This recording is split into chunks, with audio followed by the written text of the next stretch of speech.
Hello everyone, welcome back to my channel. আপনারা আগের শর্টসে দেখেছিলেন লক্ষ্মী পুজোর জন্য আমি সুন্দর করে এই ধানের গোলাটা সাজিয়েছিলাম।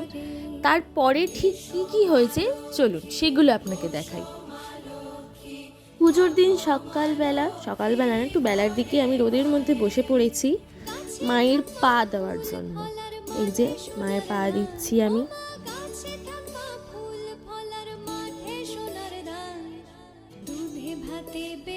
এত রোদ, এই রোদের মধ্যে এই যে সিঁড়ি, তো এখানে আমি এখন বসে পড়েছি ঠাকুরের পা দিতে।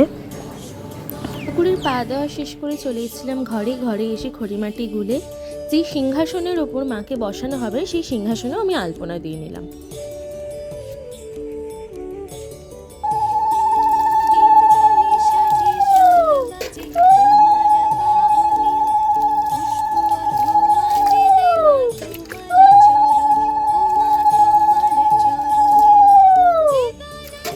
এই যে আমার মা সুন্দর করে কি সুন্দর কলা বউ স্নান করিয়ে তাকে এখন নিয়ে যাচ্ছে। আমার মা আমার একমাত্র মেয়ে সিঁড়িতে পা দিয়ে আলপনা দিয়েছে। এখন এই দেখুন, এই যে জল চৌকিটার মধ্যে কি সুন্দর আলপনা দিয়েছে দেখছি।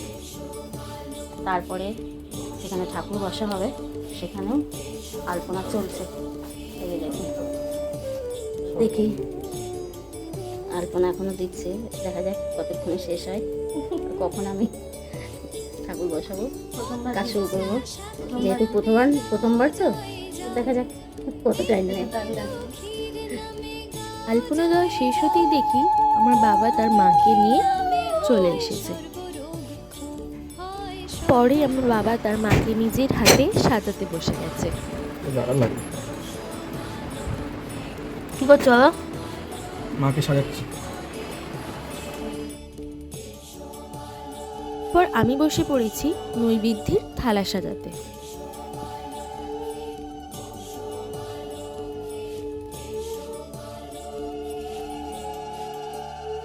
কি করেছো তোমার মায়ের জন্য? আমার মায়ের জন্য 10 রকম 10টা মিষ্টি লাড্ডু, গুজিয়া আরও আছে করবো। মাকে আমি যেটা ভালোবেসে দিই সেই মা সেটাই নেয়, আমি করি না, মাই করে। তারপরে এই নৌকাটিকেও সুন্দর করে গুছিয়ে সাজিয়ে ফেললাম।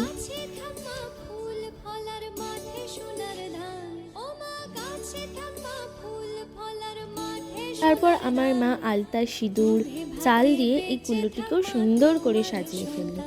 তারপর আমি পুষ্পপত্রও সাজিয়ে ফেললাম। কমেন্টে অবশ্যই জানাবেন সাজানোটা কেমন হয়েছে। তারপর তিনজনেই চলে গেছিলাম ছাদে কলা বউকে বরণ করে ঘরে তুলতে।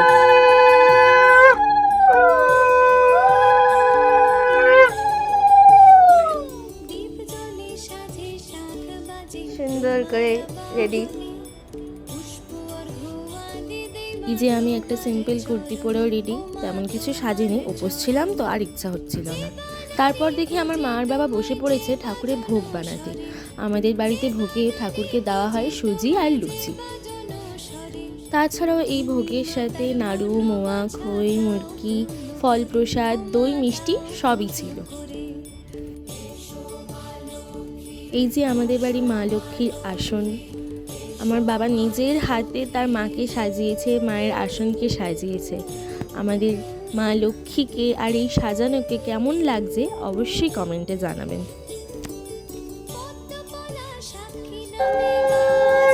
পর ঠিক রাত 9:30টার সময় ঠাকুরমশাই এসে পুজোতে বসলেন।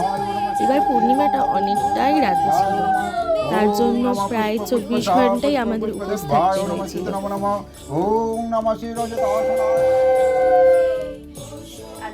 পুজো শেষ করে এখানে আমি বসে পড়েছি পাঁচালি পড়তে। প্রত্যেক বছর মাই পড়ে, এবার আমার ইচ্ছা হয়েছিল তাই মা বলল তুই পড়, তাই আমি বসে পড়েছি পাঁচালি পড়তে। দিন অনেক রাতে পুজো শেষ হয়, পরের দিন সবাইকে প্রসাদ খাইয়েছিলাম। দেখুন কি কি রয়েছে প্রসাদে। আপনি দেখলেন, এই যেখানে আলুর দম রেডি, পায়েসও রেডি, সব কিছু রেডি। সব কিছু রান্নার যিনি ছিলেন উনিই করেছেন, শুধু বাবা এখন বেগুনিটা ভাজতে গেছে। চলো ওটাও দেখাই তোমাদের। হাই, কি করছো?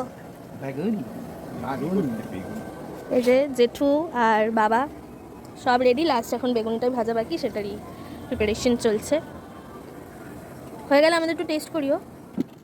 দিন সন্ধেবেলা বসে পড়েছি গান করতে মায়ের সামনে, সবাই বললো একটা গান কর, তাই গান করছিলাম।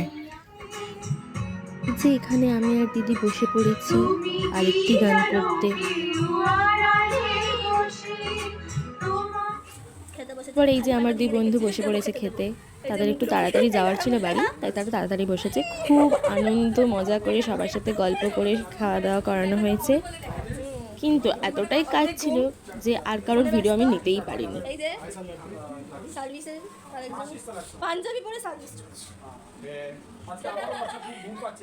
পর একে একে সবাইকে খেতে দিয়ে দিনটা শেষ করেছিলাম বাজি ফাটিয়ে। এখানেই শেষ, আবার দেখা হবে পরের ব্লগে। টাটা।